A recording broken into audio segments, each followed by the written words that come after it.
आज हम लोग आपकी कक्षा 11 में कविवर बिहारी जी द्वारा रचित भक्ति एवं श्रृंगार के 17वें पद्यांश का या यूँ कहें कि 17वें दोहे का संदर्भ, प्रसंग, व्याख्या और काव्य सौंदर्य लिखना सीखेंगे। लेकिन सबसे पहले हम लोग हमेशा की तरह इस दोहे में जितने भी शब्द आए हुए हैं पहले हम लोग इन सभी शब्दों का सरल अर्थ जानेंगे, फिर उसके बाद हम लोग इसकी व्याख्या को सीखेंगे। ठीक है, तो चलिए सबसे पहले हम लोग इस दोहे में आए हुए सभी शब्दों का सरल अर्थ देख लेते हैं। खेलन, देखिए खेलन माने खेलना या करना, खेलना या करना दोनों होता है। जो भी आपको अच्छा लगे एक लेके व्याख्या कर लीजिए।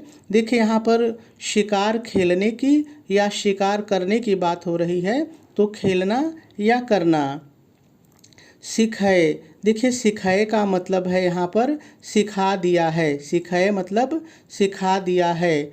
अली, अली माने सखी, अली माने सखी।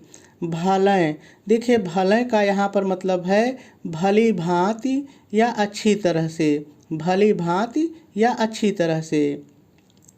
चतुर, सरल है, कोई दिक्कत नहीं है। अहेरी, देखिए अहेरी का मतलब होता है शिकारी, जो पक्षियों का या जानवरों का शिकार करते हैं, तो अहेरी माने शिकारी।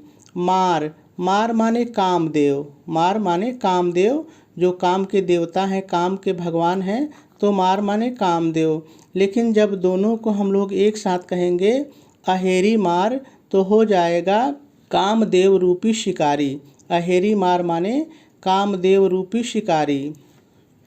काननचारी, देखिए काननचारी का यहाँ पे मतलब है कानों तक विचरण करने वाले। अब यहाँ पर देखिए कानों तक विचरण करने वाले, इसका मतलब है कि जो नायिका के नेत्र हैं वो कानों तक फैले हुए हैं, यानी बड़े बड़े नेत्र हैं, बड़ी बड़ी आँखें हैं, तो उसी के लिए आया है काननचारी, यानी कि कानों तक विचरण करने वाले। नयन मृग, देखिए नयन मृग का यहाँ पे मतलब है नेत्र रूपी हिरण या नेत्र रूपी मृग। नागर, देखिए नागर के यहाँ पर दो अर्थ हैं। नागर का पहला अर्थ है नगर में रहने वाला और नागर का दूसरा अर्थ है चतुर। ठीक है, तो हम दोनों शब्द बोल के व्याख्या कर लेंगे, कोई दिक्कत नहीं है। नरनु, देखिए नरनु माने लोग, नर माने मनुष्य होता है, तो हम लोग लोग कह लेंगे। ठीक है। शिकार, शिकार यानी कि शिकार। ठीक है, तो सभी शब्दों का सरल अर्थ हो गया। अब हम लोगों को इस दोहे की व्याख्या सीखनी है, लेकिन इसकी व्याख्या को सीखने से पहले हम लोग थोड़ा सा इसका संदर्भ और प्रसंग लिख लेते हैं, फिर उसके बाद हम लोग इसकी व्याख्या को सीखेंगे। ठीक है, तो चलिए सबसे पहले हम लोग इसका संदर्भ लिख लेते हैं। तो आप संदर्भ हेडिंग डालेंगे, डैश डालेंगे और डैश डाल करके लिखेंगे प्रस्तुत दोहा हमारी पाठ्य पुस्तक हिंदी या सामान्य हिंदी। यदि आप कला वर्ग के हैं तो हिंदी लिखेंगे और यदि विज्ञान वर्ग के हैं तो सामान्य हिंदी। ठीक है, सामान्य हिंदी के काव्य खंड में संकलित भक्ति एवं श्रृंगार शीर्षक से उद्धृत है। इसके रचयिता कविवर बिहारी जी हैं। पूर्ण विराम लगा देंगे और आपका संदर्भ पूरा हो जाएगा। चलिए अब हम लोग इसका प्रसंग भी लिख लेते हैं। तो आप प्रसंग हेडिंग डालेंगे, डैश डालेंगे और डैश डाल करके लिखेंगे प्रस्तुत दोहे में कवि ने नायिका के नेत्रों का वर्णन चतुर शिकारी के रूप में किया है। पूर्ण विराम लगा देंगे और आपका प्रसंग भी पूरा हो जाएगा। चलिए अब हम लोगों को इस दोहे की व्याख्या सीखनी है। तो देखिए एक बार मैं इस दोहे की व्याख्या आपको साधारण तरीके से बता देता हूँ, आप सुन लीजिए, कि आखिर इस दोहे में है क्या। फिर उसके बाद हम लोग एक एक शब्दों का प्रयोग करके भी इसकी व्याख्या को सीखेंगे। ठीक है, तो चलिए पहले हम लोग साधारण तरीके से जान लेते हैं कि आखिर इस दोहे में है क्या। तो देखिए इस दोहे में है क्या कि जो नायिका है उसकी एक सखी नायिका से ही कहती है कि हे नायिका, कामदेव रूपी चतुर शिकारी से अच्छी तरह से शिकार करना सीख कर कानों तक फैले हुए जो तुम्हारे नेत्र रूपी हिरण हैं वो शहर में रहने वाले चतुर लोगों का शिकार कर रहे हैं। यानी कवि के कहने का तात्पर्य है कि नायिका के कानों तक विचरण करने वाले नेत्र यानी उसके बड़े बड़े नेत्र इतने सुंदर हैं कि जो भी उनकी तरफ देखता है, जो भी पुरुष उनकी तरफ देखता है, वह उनकी तरफ आकर्षित हो जाता है। देखिए यही इसकी व्याख्या है और इसी को हमको एक एक शब्दों का प्रयोग करके सीखना है। ठीक है, तो चलिए अब हम लोग एक एक शब्दों का प्रयोग करके इसकी व्याख्या को सीखते हैं। तो देखिए सबसे पहले आप व्याख्या हेडिंग डालेंगे, डैश डालेंगे और पहले थोड़ा सा लिख लेंगे। क्या लिखेंगे ध्यान से सुनिए।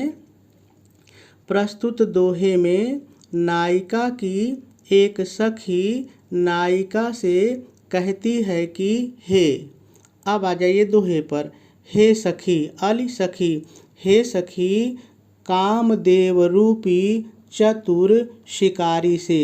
चतुर सरल है, अहेरी माने शिकारी और मार माने कामदेव, तो हो जाएगा हे सखी कामदेव रूपी चतुर शिकारी से अच्छी तरह भले अच्छी तरह से शिकार करना, खेलन शिकार करना सीख कर, सीख कर शिकार करना सीख कर कानों तक विचरण करने वाले, काननचारी कानों तक विचरण करने वाले तुम्हारे नेत्र रूपी हिरण, नयन मृग नेत्र रूपी हिरण, कानों तक विचरण करने वाले तुम्हारे नेत्र रूपी हिरण शहर में रहने वाले चतुर। देखिए नागर के दो अर्थ थे, एक शहर में रहने वाला, एक चतुर, तो दोनों का प्रयोग करेंगे तो हो जाएगा शहर में रहने वाले चतुर लोगों का, नरन लोगों का शिकार कर रहे हैं, शिकार कर रहे हैं। देखिए आपकी व्याख्या तो पूरी हो गई, लेकिन इसको और थोड़ा सा स्पष्ट करने के लिए थोड़ा सा आपको लिखना पड़ेगा। अगर लिख देंगे तो अच्छा है, नहीं लिखेंगे तब भी आपकी व्याख्या पूरी है, कोई दिक्कत नहीं है। लेकिन सुन लीजिए कि आपको लिखना क्या पड़ेगा। देखिए आप आगे लिखेंगे अर्थात कवि के कहने का तात्पर्य है कि जिस प्रकार से कोई शिकारी अपने शिष्य को शिकार करने की कला सिखाता है, उसी प्रकार से कामदेव ने नायिका को इस कला में निपुण कर दिया है।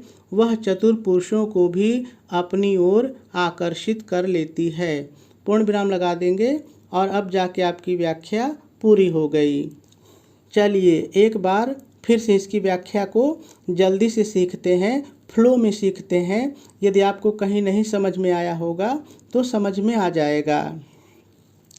देखिए मैंने कहा कि सबसे पहले आप व्याख्या हेडिंग डालेंगे, डैश डालेंगे और डैश डाल करके पहले थोड़ा सा अपनी तरफ से जोड़ के लिखेंगे।